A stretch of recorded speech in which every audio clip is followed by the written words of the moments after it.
आज आप एक ऐसे इंसान की कहानी देखने वाले हैं जो भाग रहा है पैसों के पीछे, अपनी गलतियों से, अपने अतीत से।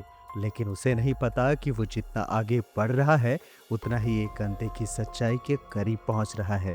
रास्ते में उसे एक अनजान कॉल आती है, एक ऐसी आवाज जो उसे बचाना चाहती है और धीरे धीरे उसे एक खौफनाक सच्चाई की तरफ धकेल रही है। लेकिन सवाल ये है कि जिससे वो भाग रहा है, क्या आखिर में वही उसकी मंजिल बनने वाला है? और ये सब सच में भी हो रहा है या सिर्फ उसके दिमाग का खेल है? तो देर नहीं करते हैं दोस्तों और शुरू करते हैं आज की इस कहानी की, जहां हर मोड़ पे सस्पेंस है और हर पल में डर। आज की मूवी है वृत्ता। तो दोस्तों, फिल्म की शुरुआत एक डरावने सीन से होती है, जहां एक छोटा बच्चा रात के अंधेरे में अपने कमरे में डरा हुआ बैठा होता है। बाहर तूफानी मौसम होती है, हवाएं चल रही होती है और आसमान में लगातार बिजली कड़क रही होती है।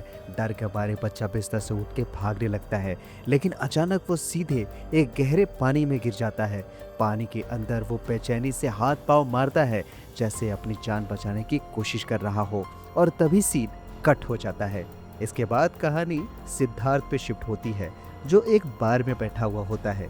उसके फोन पे सुष्मिता का कॉल बार बार आ रहा होता है, लेकिन वो उससे इग्नोर करता रहता है। इसके बाद वो अपने दोस्त राकेश को कॉल करता है, जो उसे भरोसा दिलाता है कि पैसों का इंतजाम हो जाएगा।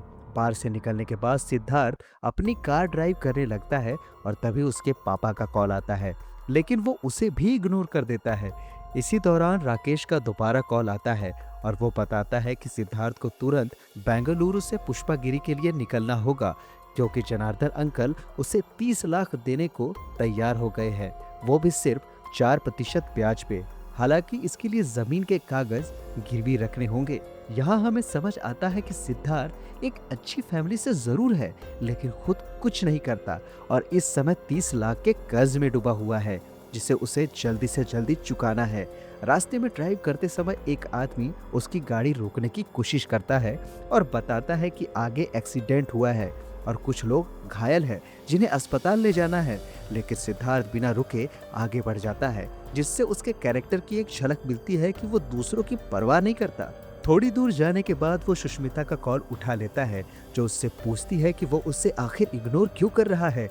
बातचीत से पता चलता है कि सुष्मिता उससे बहुत प्यार करती है और दोनों एक बार करीब भी आ चुके हैं, जिसकी वजह से वो प्रेग्नेंट हो चुकी है।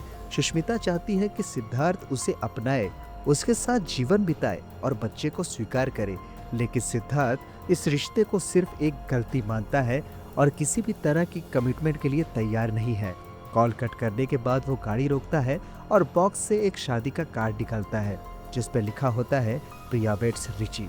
फ्लैशबैक में पता चलता है कि प्रिया उसकी एक्स गर्लफ्रेंड थी, जिससे वो बहुत प्यार करता था, लेकिन अब वो अपने ऑफिस के कलीग रिची से शादी कर रही होती है। पहले जब प्रिया ऑफिस ट्रिप पे गई थी, तब सिद्धार्थ को रिची पे शक था, लेकिन प्रिया ने उसे सिर्फ दोस्त बताया था। हालांकि बाद में प्रिया ने सिद्धार्थ को छोड़ दिया, जिससे वो पूरी तरह टूट गया और अब वो किसी भी रिश्ते पे भरोसा नहीं करता। यही वजह है कि वो सुष्मिता को भी दूर कर रहा है। आगे चलते हुए सिद्धार्थ एक पेट्रोल पंप पर रुकता है और नोटिस करता है कि एक ओमनी वैन उसका पीछा कर रही है। हालांकि वो इसे ज्यादा गंभीरता से नहीं लेता, वो आगे बढ़ जाता है। बाद में वो अपने घर फोन करता है, जहां उसकी बहन कॉल उठाती है। क्योंकि उस समय उसके घर पे उसके माता पिता नहीं होते, तो वो बता देता है कि वो आज रात नहीं लौटेगा, बल्कि अगले दिन शाम तक पहुंचेगा। इसके बाद भी वो नोटिस करता है कि वही ओमनी वैन उसका पीछा कर रही है। ऐसे में वो अपनी गाड़ी रोकता है और वैन भी कुछ दूरी पे रुकती है, लेकिन फिर अचानक आगे निकल जाती है। इसके बाद वो फिर से अपनी यात्रा जारी रखता है और रास्ते में एक ढाबे पे रुकता है, क्योंकि उसकी सिगरेट खत्म हो चुकी होती है। वहाँ 3 आदमी उसे घूर रहे होते हैं और आपस में इशारा कर रहे होते हैं, जिससे माहौल थोड़ा अजीब और संदिग्ध लगता है। ढाबे का मालिक उसे सलाह देता है कि अगर वो पुष्पागिरी जा रहा है तो मेन हाईवे से जाए, क्योंकि वो रास्ता भले ही 25 से 30 किलोमीटर लंबा है और समय ज्यादा लगेगा, लेकिन पूरी तरह सुरक्षित है। जबकि पहाड़ी रास्ता छोटा है लेकिन बहुत खतरनाक है। सड़क सकरी है, खराब है और उसमें कई तीखी मोड़े हैं। इसी दौरान हम देखते हैं कि पूरे इलाके में पुलिस की गाड़ियां गश्त कर रही है।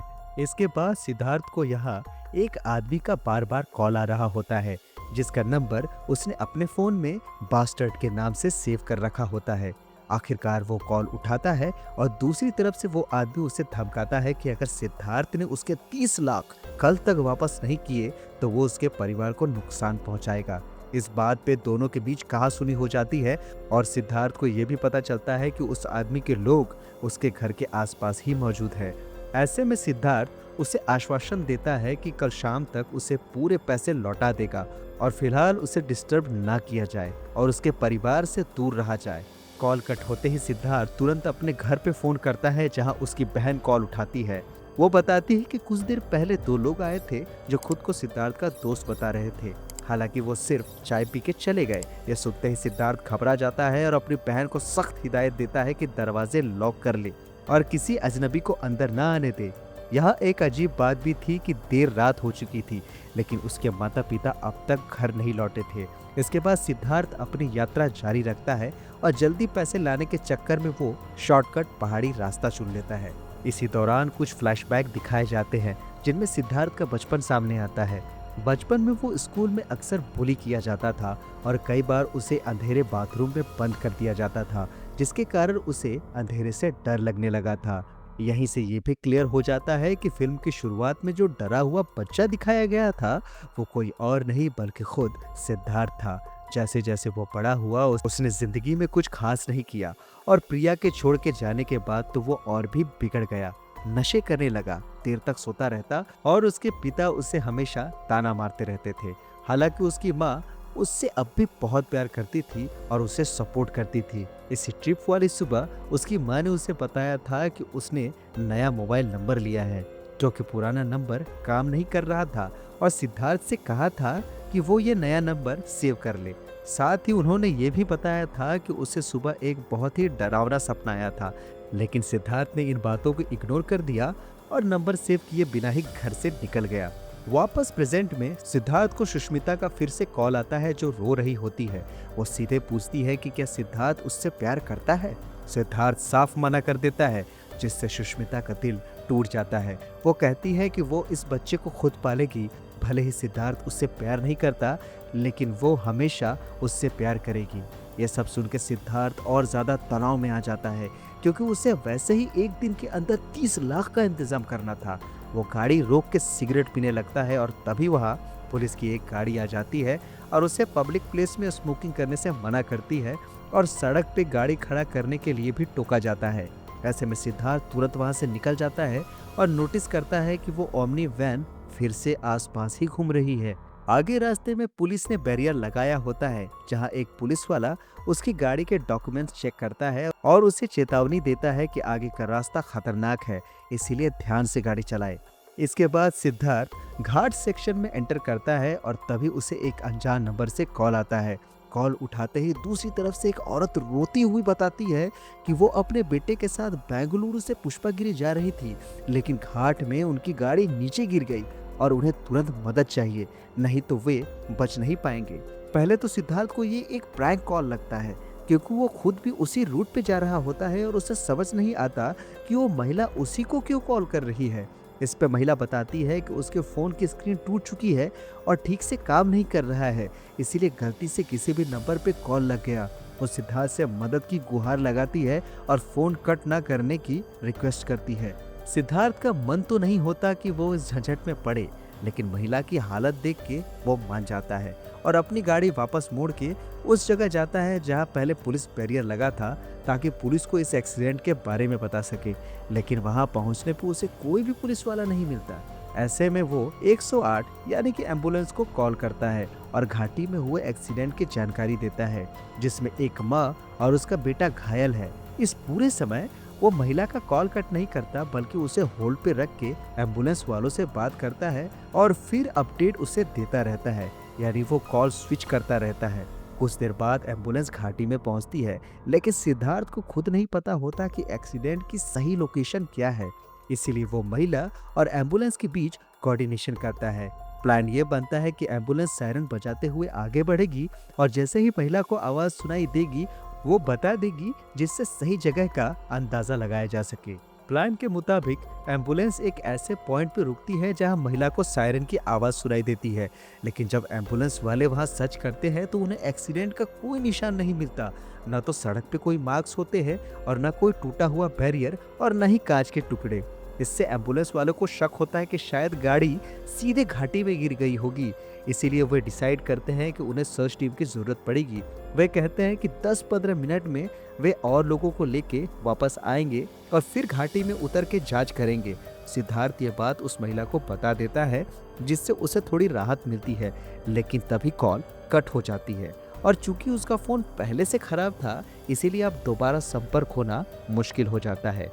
इसके बाद सिद्धार्थ फिर से अपनी यात्रा शुरू करता है, लेकिन घाटी वाले रास्ते में वही ओमनी वैन दोबारा उसका पीछा करने लगती है और इस बार मामला ज्यादा खतरनाक हो जाता है, क्योंकि ओमनी वाले उसकी गाड़ी को पीछे से टक्कर मारने लगते हैं। सिद्धार्थ अपनी गाड़ी तेज भगाता है, लेकिन आखिरकार वो कंट्रोल खो देता है और उसकी गाड़ी घाटी में गिर जाती है, यानी उसका भयानक एक्सीडेंट हो जाता है।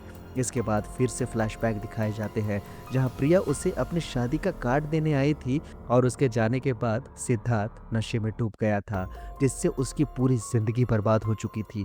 प्रेजेंट में जब सिद्धार्थ को होश आता है तो वो खुद को घाटी के घने जंगल में पाता है, जहां वो अपनी टूटी फूटी कार के अंदर फंसा हुआ होता है।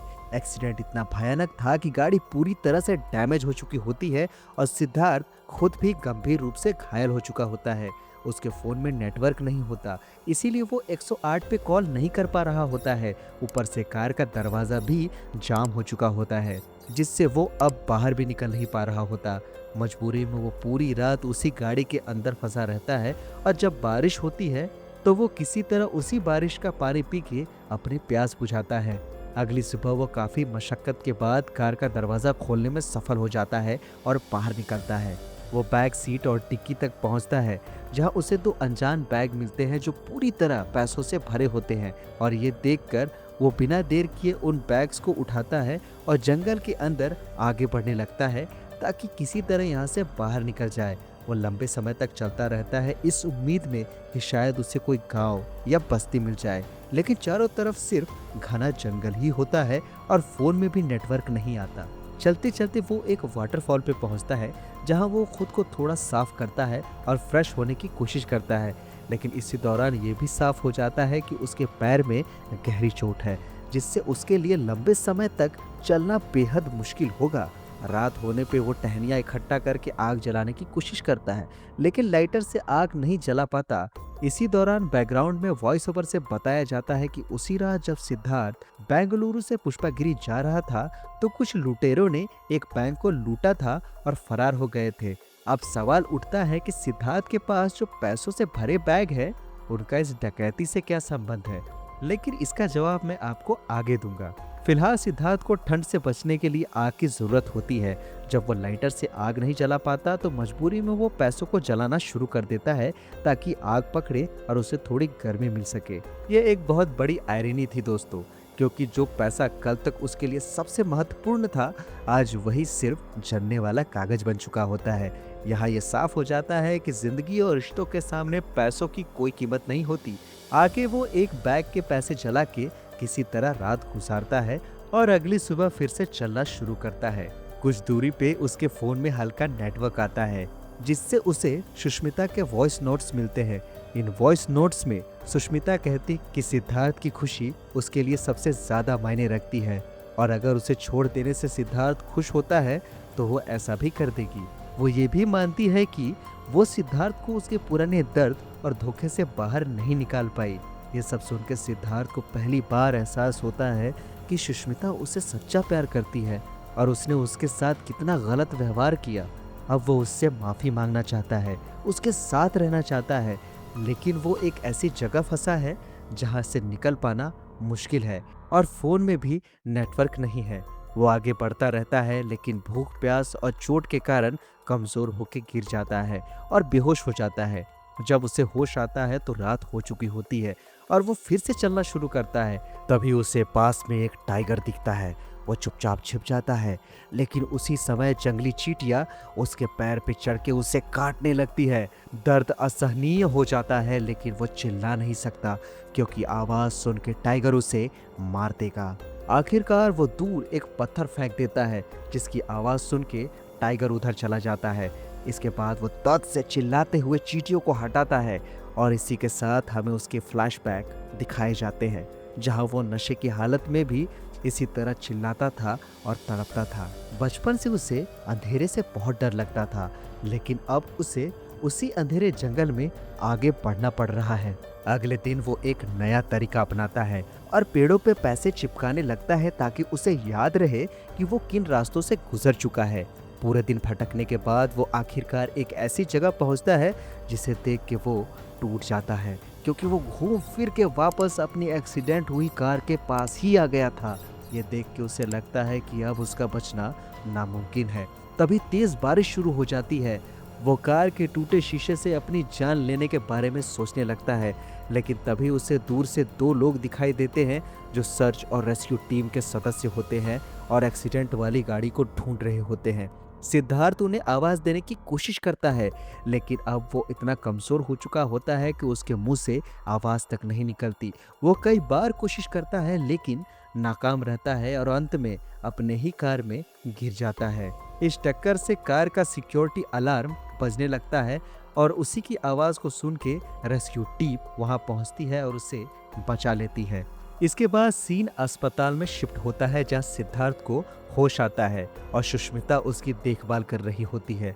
सिद्धार्थ तुरंत उससे अपने व्यवहार के लिए माफी मांगता है और कहता है कि पहले उसे लगता था कि पैसा ही सब कुछ है, लेकिन अब उसे समझ आ गया है कि असली कीमत इंसानों और रिश्तों की होती है। तभी अस्पताल में वही एम्बुलेंस वाला व्यक्ति आता है जिससे सिद्धार्थ ने एक्सीडेंट से पहले बात की थी। उसी ने उससे रेस्क्यू किया था। वो एक चौंकाने वाली बात बताता है। वो कहता है कि जिस जगह सिद्धार्थ ने उसे पहले गाइड किया था, वहाँ शुरुआत में एक्सीडेंट का कोई निशान नहीं था, इसीलिए वो लोगों को बुलाने चला गया। लेकिन जब वो वापस आया तो वहाँ बैरिकेड टूटा हुआ था, कांच बिखरा हुआ था, यानी बाद में वहाँ एक्सीडेंट हुआ और वो एक्सीडेंट किसी और का नहीं बल्कि खुद सिद्धार्थ का था। इसका मतलब कहीं ना कहीं सिद्धार्थ ने अपने ही एक्सीडेंट को पहले ही प्रिडिक्ट कर लिया था। एम्बुलेंस वाला ये भी कहता है कि उसने सिद्धार्थ को तो बचा लिया, लेकिन वहाँ कोई औरत नहीं मिली, जबकि सिद्धार्थ ने बताया था कि वहाँ एक माँ और उसका बेटा घायल है। इससे ये रहस्य और गहरा जाता है कि आखिर वो औरत कौन थी और क्या बेटा खुद सिद्धार्थ ही था। ये सुन के सिद्धार्थ सुष्मिता से अपना फोन मांगता है और उस अननोन नंबर पे कॉल करता है, जिससे उसे उस औरत का कॉल आया था। हैरानी की बात ये होती है कि फोन हॉस्पिटल के अंदर ही बजने लगता है और बाहर जाके सिद्धार्थ देखता है कि वो फोन उसके पापा के पास है। तब उसके पापा बताते हैं कि ये नंबर उसकी माँ का है, वही नया नंबर जिसे उसकी माँ ने उसे सेव करने के लिए कहा था, लेकिन उसने इग्नोर कर दिया था। इसके बाद सबसे बड़ा ट्विस्ट सामने आता है दोस्तों कि उसी रात सिद्धार्थ के माता पिता का भी एक्सीडेंट हुआ था और उसमें उसकी माँ की मौत हो चुकी है। यह सुनकर सिद्धार्थ पूरी तरह टूट जाता है और हॉस्पिटल से बाहर भागता है। यहाँ पे कहानी एक और बड़े रिवील की तरफ जाती है दोस्तों। आप लोगों को याद होगा जब सिद्धार्थ बेंगलुरु के लिए निकला था, तब रास्ते में एक आदमी उसकी गाड़ी रोक के उससे मदद मांग रहा था कि एक्सीडेंट हुआ है, घायलों को अस्पताल ले जाना है, लेकिन सिद्धार्थ ने उसे इग्नोर कर दिया था। अब पता चलता है कि वो एक्सीडेंट किसी और का नहीं बल्कि उसके माता पिता का ही था। अगर उस समय सिद्धार्थ रुक जाता और मदद कर देता तो शायद उसकी माँ समय पे अस्पताल पहुंच जाती और बच सकती थी, लेकिन उसने ऐसा नहीं किया और आज उसकी माँ इस दुनिया में नहीं है। फिल्म ये भी इशारा करती है कि जैसे ही उसकी माँ को पहले से आने वाले खतरे का एहसास हो गया होगा, उसी एहसास के जरिए उनकी आत्मा ने किसी तरह सिद्धार्थ तक मदद पहुंचाने की कोशिश की। उसी अनजान कॉल के कारण पहले ही एम्बुलेंस उस जगह तक पहुंच गई थी। नतीजा ये हुआ कि एक्सीडेंट के बावजूद सिद्धार्थ की जान बच गई, क्योंकि रेस्क्यू टीम पहले से ही सतर्क थी। अगर ऐसा नहीं होता तो शायद किसी को उसके एक्सीडेंट के बारे में समझ से पता ही नहीं चलता। ये सच्चाई समझते ही सिद्धार्थ अंदर से पूरी तरह टूट जाता है और सड़क पे बैठ जाता है और यहीं पे कहानी खत्म हो जाती है। अब अगर पूरी कहानी को समझने की कोशिश करें तो कई थ्योरी सामने आती है और हर एक अपने आप में काफी दिलचस्प है। सबसे पहले बात करें सिद्धार्थ के कर्जे की, तो सीधी बात ये लगती है कि ये सब उसके गलत आदतों का नतीजा था। प्रिया के जाने के बाद वो अंदर से टूट गया और धीरे धीरे खुद को संभालने के बजाय गलत रास्ते पे चला गया। नशा, लापरवाही और भागने की आदत, यही सब उसे उस 30 लाख के बोझ तक ले गई। दोस्तों, जंगल में मिले उन पैसों का सबसे सटीक समझ यही बनता है कि ढाबे पे जो 3 आदमी उसे ध्यान से देख रहे थे वही असल में बैंक के लुटेरे थे। पुलिस चेकिंग से बचने के लिए उन्होंने चालाकी से पैसे उसकी गाड़ी में छुपा दिए। बाद में वही लोग ओमनी से उसका पीछा कर रहे थे ताकि मौका मिलते ही वो अपना माल वापस ले सके, और यही पीछा उसके एक्सीडेंट की वजह बन गया। जहां तक उस अनजान कॉल की बात करें दोस्तों, तो जब सच्चाई सामने आती है कि वो नंबर उसकी माँ का था, तो पूरी कहानी एक अलग ही लेवल पे चली जाती है। ऐसा लगता है जैसे उसकी माँ जाने के बाद भी उसे बचाने की कोशिश कर रही थी। टाइम से पहले एम्बुलेंस बुलवाना, वही लोकेशन और बाद में वहीं पर एक्सीडेंट होना, ये सब एक तरह का टाइम पैराडॉक्स जैसा फील देता है, जहां भविष्य और वर्तमान आपस में टकरा जाते हैं। शुरुआत में सिद्धार्थ था बेपरवाह, खुदगर्ज और रिश्तों की कदर ना करने वाला, वही अंत में हर रिश्ते के लिए तरसता हुआ दिखाई देता है। तो उम्मीद है मुझे दोस्तों कि आप लोगों को ये एक्सप्लेनेशन बहुत पसंद आई होगी, और अगर आई है तो वीडियो को लाइक कीजिए, शेयर कीजिए और चैनल को सब्सक्राइब ज़रूर कीजिए ताकि ऐसे ही बेहतरीन कहानियाँ आप तक पहुँचती रहे। तो मिलेंगे ऐसे ही किसी और नए फ्रेश वीडियो में। तब तक के लिए thank you very much for watching. Keep watching, watch on point.